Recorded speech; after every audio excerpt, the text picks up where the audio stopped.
On ne se fait pas de cadeau, évidemment. Rouyainen derrière lui cherche Aurélien Der. Dodero dans le coin. Dodero c'est récupéré par Yo qui n'est pas parvenu à dégager son camp. Rouyainen avec le tir et la barre entrante. C'est le meilleur scoreur depuis le début des playoffs. Qui d'autre que Aubin pour venir inscrire le premier but de cette partie. 1-0 pour les Brûleurs de Loup de Grenoble après un peu plus de 2 minutes de jeu. Numérique pour les Dragons de Rouen avec Tessier, la remise de Joris Bedin, le palais qui revient jusqu'à Coivin, le tir. Et pour l'instant c'est une histoire d'avantage numérique, la réponse quasiment immédiate des Dragons de Rouen, ça fait un partout et ça commence à toute vitesse. Oui, supériorité numérique encore.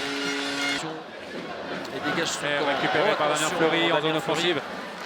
La passe pour Nicolas Deschamps, et c'est encore Aubin. Il est sur un nuage. Aubin depuis le début de ses finales et inscrit déjà son 2e but du match. Après un peu moins de 12 minutes de jeu, le casque doré est flamboyant.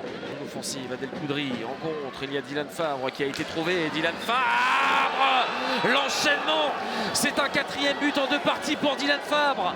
Et les Brûleurs de Loup de Grenoble qui inscrivent le but du break dans ce premier tiers-temps, lui aussi est en pleine confiance. Ça fait la différence. Hein.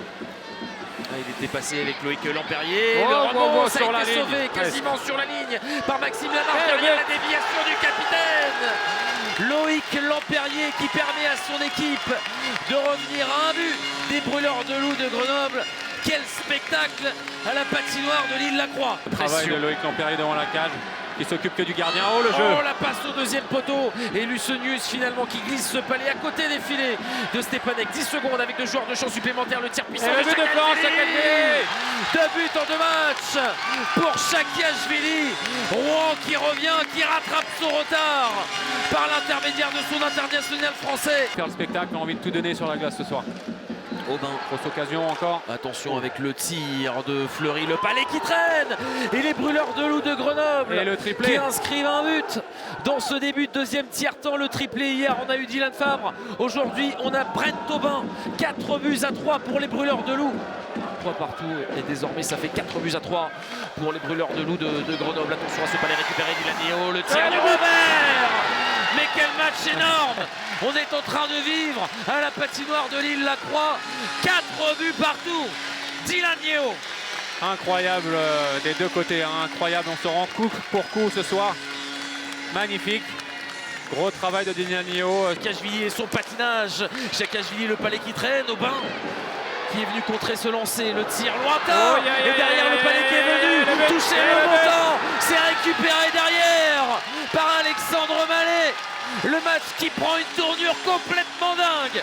5 buts à 4 pour les Dragons de Rouen qui mènent pour la première fois du match. Gros travail de Mallet, en tout cas pour un 2e effort important. Je pense que Stepanek n'avait pas senti le palais. Lui, il l'avait vu depuis bien longtemps et puis après, il fallait aller le chercher. Un bon tir de Joël Champagne. Oh, le break. Oh, le attention, break. Cette situation en désavantage numérique, Elsie Tessier qui vient trouver le chemin des filets. 6 buts à 4. Le but inscrit en désavantage numérique pour les Dragons de Rouen. Oh. Waouh. Ça va être revisionné. Présence courte de part et d'autre. Grenoble met beaucoup d'intensité. Hein. Forchek, pression à 2. Ouais, ça patine fort, ça va vite avec Aubin qui n'a pas terminé de gâter les Brûleurs de Loup dans cette rencontre. C'est un quadruplé, s'il vous plaît, pour Brent Aubin. 6 buts à 5. Voilà, le casque d'or. Il avait la confiance et ce soir il le prouve.